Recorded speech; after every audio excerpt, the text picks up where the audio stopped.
if you start your healing journey, you have to be very patient. This is a message to everyone, to all the readers and everybody who is watching your YouTube video, that we have to be very patient, because healing takes time.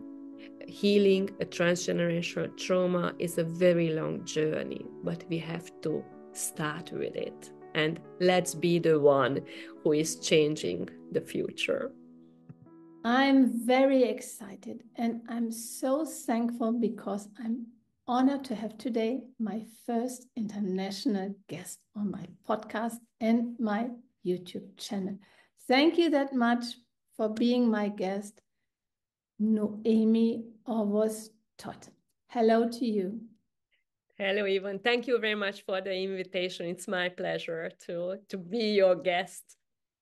I'm really excited because I was asked by the Drömer-Knauer Verlag to read this book by the end of the last year.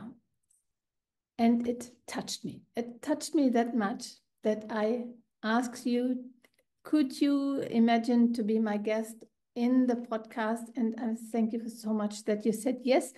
I would try. We can have this conversation. And first of all, I would introduce you a little bit for those who listen and see now this interview. You are a clinical psychologist and you're specialized on a very specific theme. On your website, you say, I help my patients understand the invisible ways their ancestors control their divisions, affect them in making choices, or limit their free will. And every time I'm reading this, I'm getting goosebumps. So would you please introduce yourself a little bit, because I think it's the best if you briefly introduce yourself to the audience. Oh, yeah, thank you. So as you said, I'm a clinical psychologist, and my main interest has always been transgenerational traumas, because I am very much interested in the ways how trauma remains with us, how we pass down trauma to the next generation, and it's how it works within us, how it shapes our thoughts, our emotions, and all this kind of stuff. Before starting university, I used to work for a very big international company.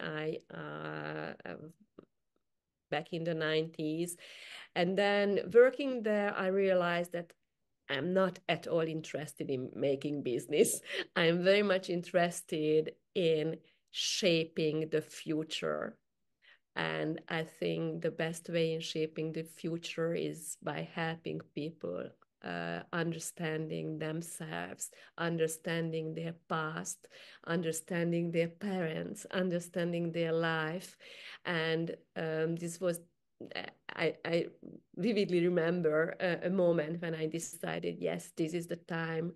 If I want to change my life, and through changing my life, I want to change the life of others, then this is the time when that I have to quit my job. And this is how I started university at the age of 30, actually. So, and the last 23 years are the proof that I made the right decision. So it's never too late. This is the message. It's never too late. This is so wonderful, and I thank you that much for this. And with your introduction, you make completely clear why I invited you, because everyone who knows this podcast and YouTube channel already, they know I invite people which I think those people are peacemakers to the world. And what you said to us, you want people to understand themselves, you want to understand the past, the behaviors of the generations who lived before, the ancestors. And this is so important. And why this is so important, we're talking about this a few minutes now we have together. Let's dive into it. In your book, you're talking about a special effect. You say it's a domino effect. How can we understand this effect? Yeah, just imagine pieces of dominoes. When you push one, then all of the line will fall down. This is how trauma works. This is how trauma affects our life. Within generations, that if one generation suffers from trauma and doesn't manage to resolve the trauma, then it will be passed down to the next generation, and then again to the next generation, like the dominoes fall down. This is how trauma is passes down the generations. But trauma also has a domino effect in our own life. Like we will be influenced in so many levels, like again, like the dominoes. We will be influenced on a cognitive level. Trauma will influence the way we think about ourselves, the way we think about the world, the way we think about others, about our relationships, the way we feel, what kind of feelings we experience, what kind of feelings can become, what kind of feelings we can be aware of, or what kind of feelings we will suppress within ourselves. Trauma affects the way we behave. Or behavior is very much affected by trauma. So it is a very complicated story. And as I said, there are so many layers, so many levels we will be, or we are affected by trauma. This is really so interesting, because it sometimes can be that we feel feelings which come from a different generation. That's right. Which we behave in situations in a complex situation, and cannot understand by ourselves why we react like this. But the reason for this is not to search for in our life.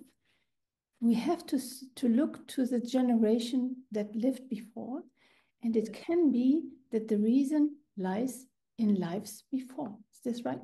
Yeah, absolutely right. Just let's just imagine a grandmother, for example, or a grandfather, doesn't matter which one, who experienced rejection or lost someone beloved, and experienced relational loss. And most people who experience loss at an early age, they might feel that they are the cause of the loss. I spoke to many clients who, for example, lost their parents at a very early age, and they kept on blaming themselves for losing their parents. They thought that they lost their parents because they are not worthy to love, to be loved. And this is how this whole situation happened. You know, we are very much unrealistic when we are children. We don't, we are always the first who we blame as children.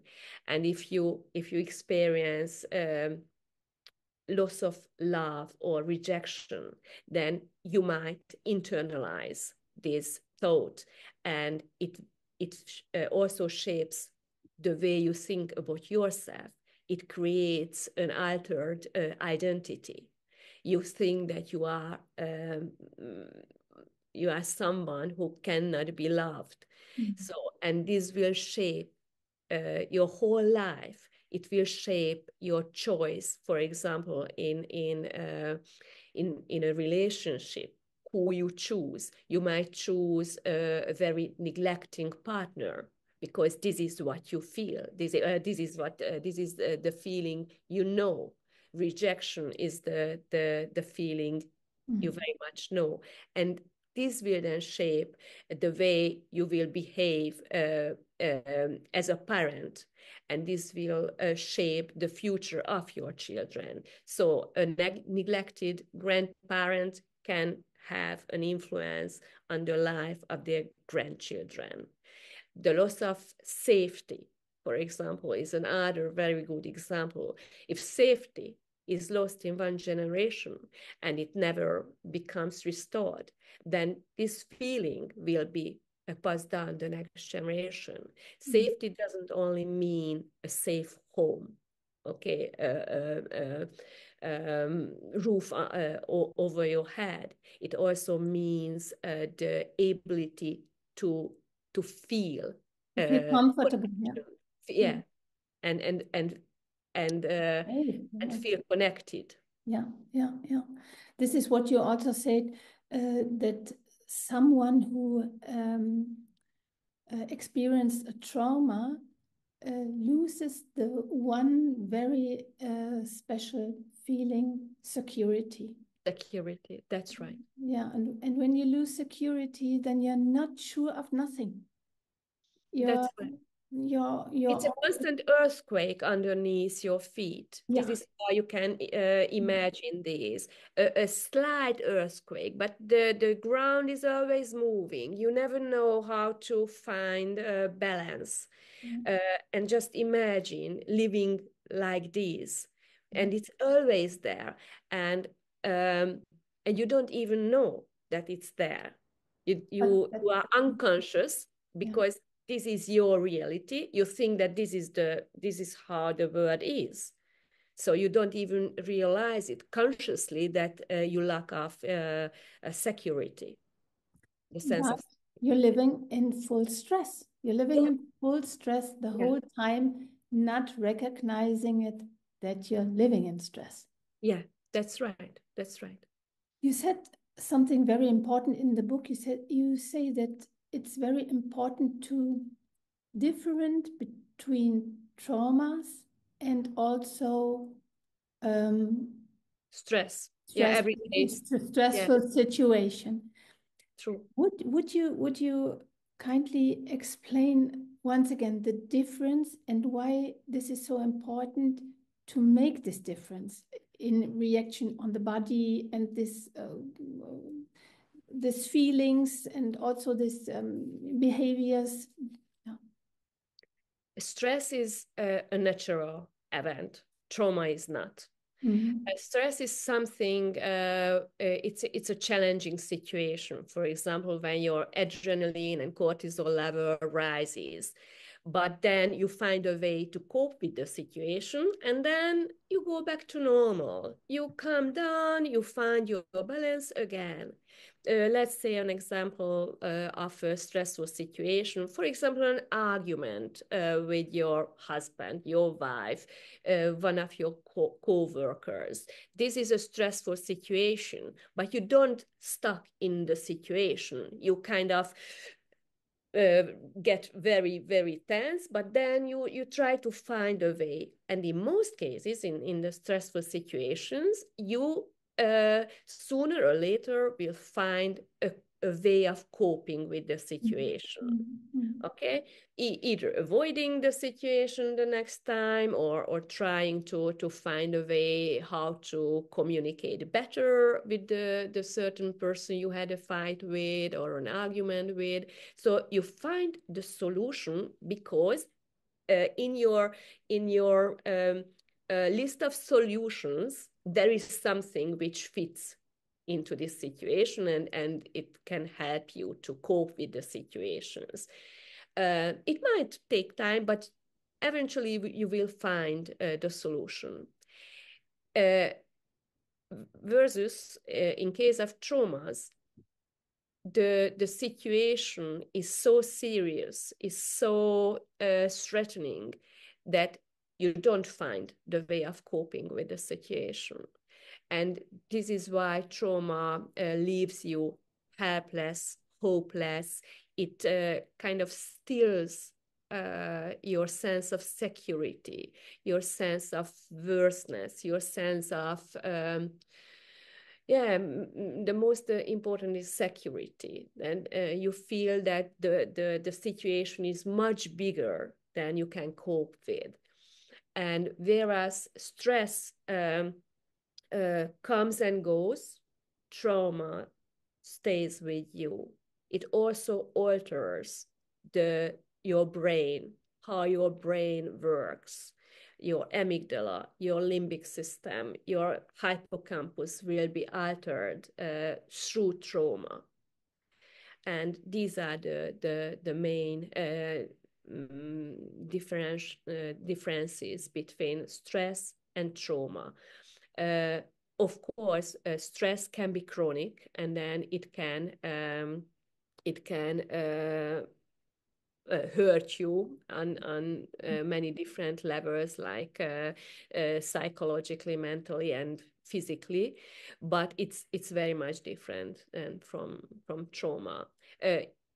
Chronic stress you don't really pass down to the next generation. Chronic stress, or through chronic stress, you can create an unhealthy environment for your children, but it's very different from what you create when you live with unresolved traumas. Yeah. It's a much deeper lying thing, trauma. Thank you for this. Hearing you, it seems to be unbelievable that traumas can someday be unconscious.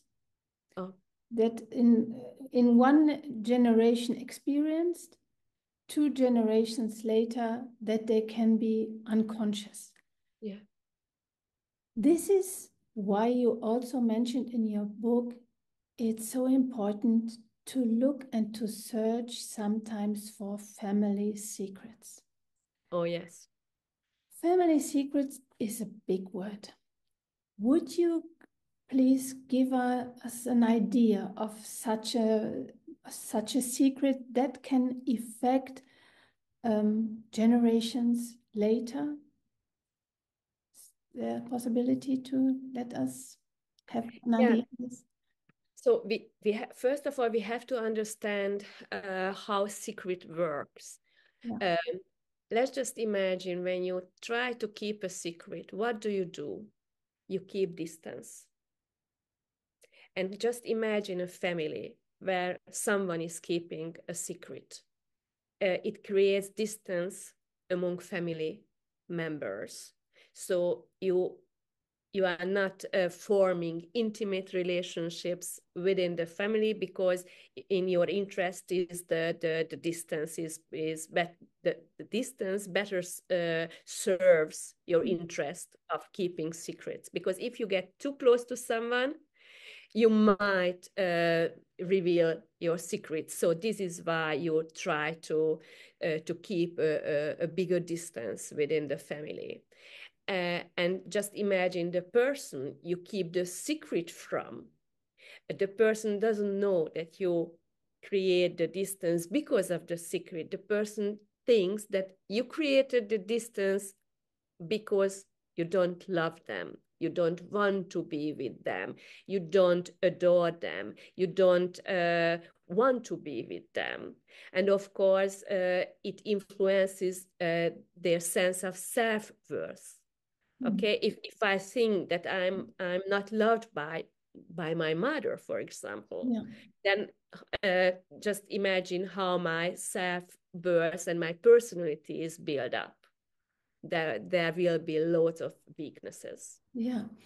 And with this, you say something so important. I have to read this because this is really, I think, such a basic principle from the family therapy, which is, I think, extremely important.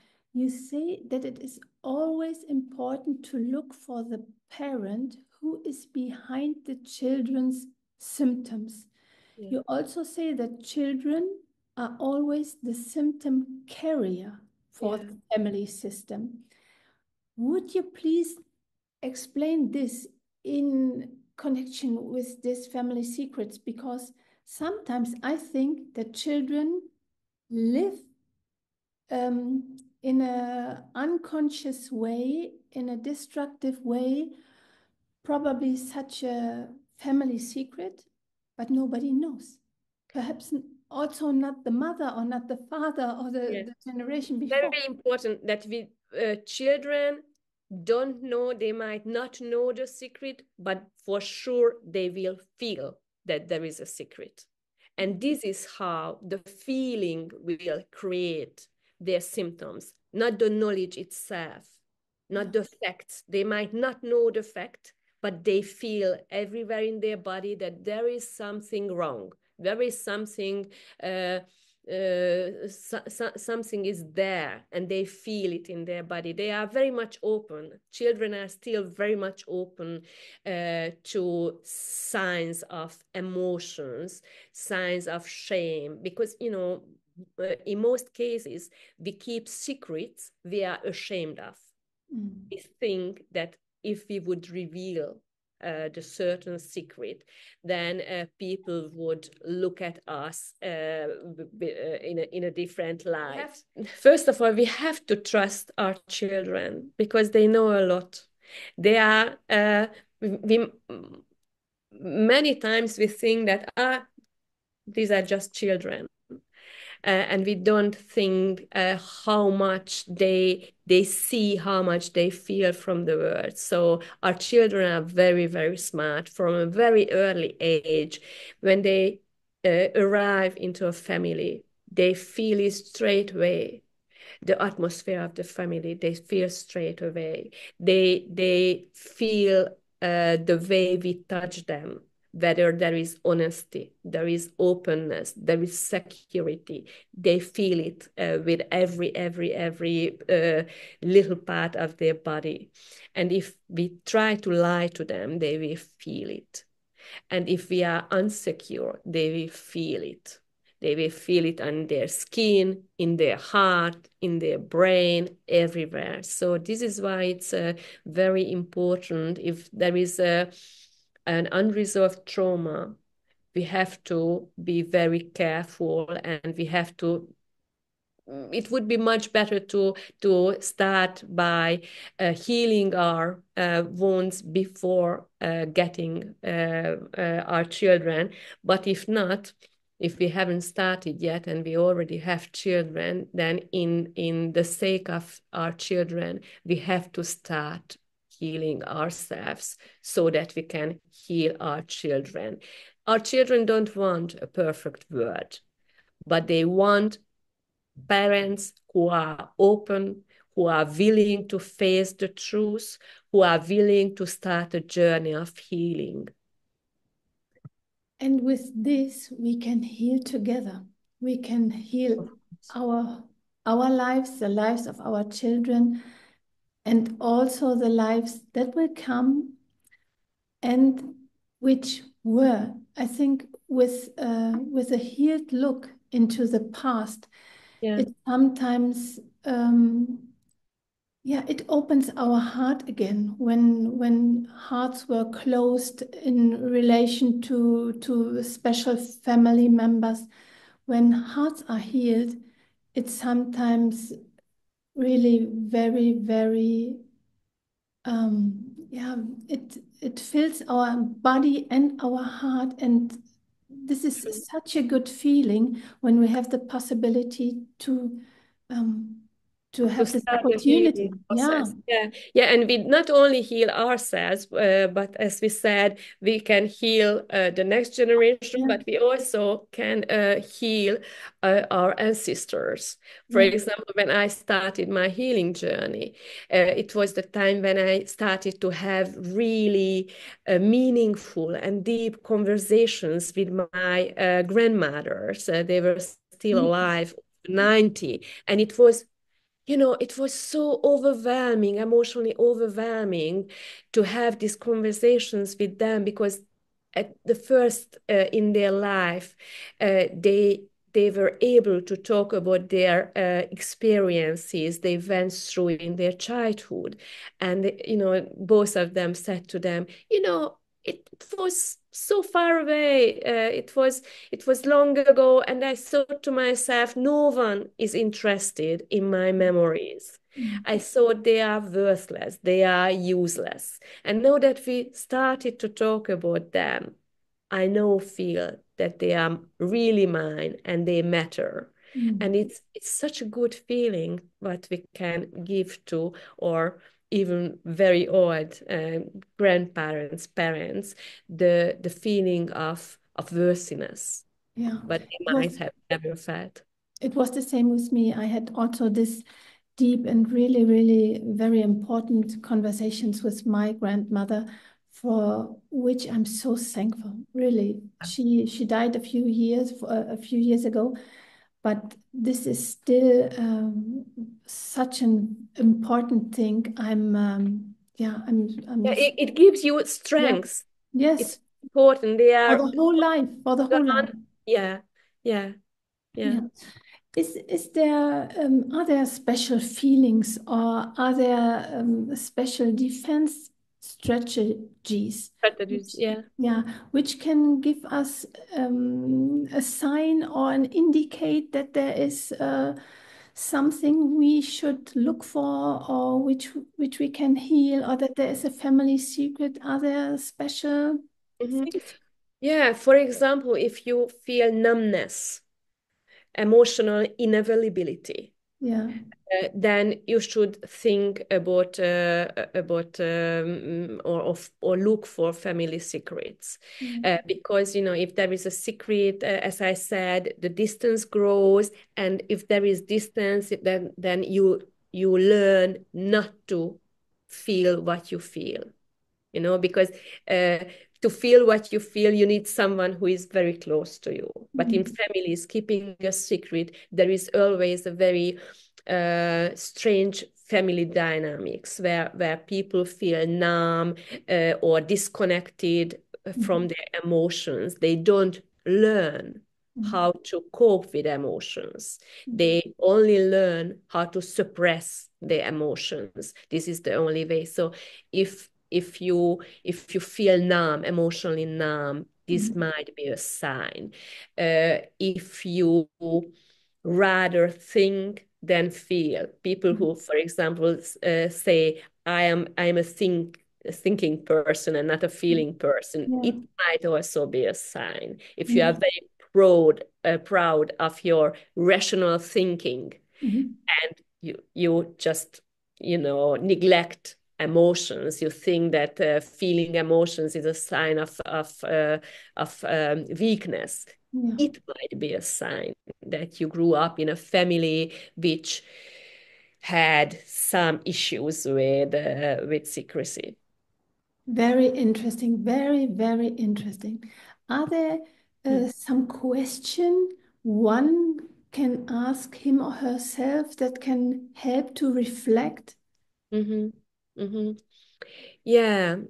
Ask yourself, which are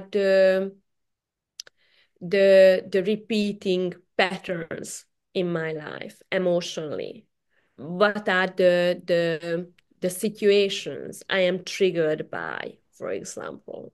It's also a very important question. Why am I triggered by certain situations? What is the meaning of these situations?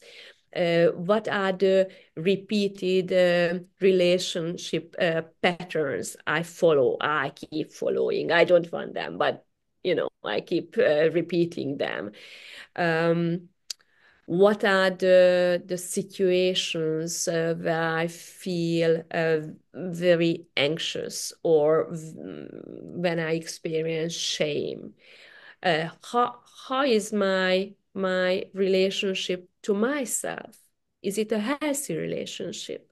Can I be a good parent to myself, or I always look for someone to take care of myself? Or am I always the one who is taking care of others and I neglect my own needs?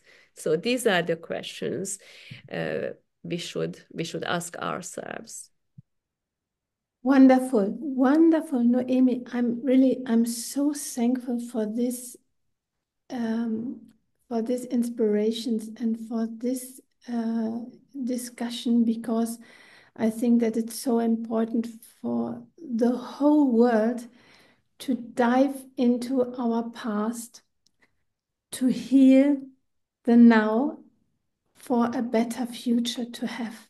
Really, I thank you that much for people who are now interested in you. This theme, this is the book. I will put a link down in the show notes, also from your website. But who perhaps want to know a little bit more from you, who can one get in contact with you? I have a web page, and there is there are the contact information. So I'm more than willing to answer the letters. Yeah. And one more thing, if you start your healing journey, you have to be very patient. This is a message to everyone, to all the readers and everybody who is watching your YouTube video, that we have to be very patient, because healing takes time. Healing a transgenerational trauma is a very long journey, but we have to start with it. And let's be the one who is changing the future. This is so wonderful. Let's be the one who's healing the future. Goosebumps again. I thank you that much, really. Thank you very much, so much for your time and for being with me and all the listeners. Thank you very much, Yvonne. Thank you. Bye-bye.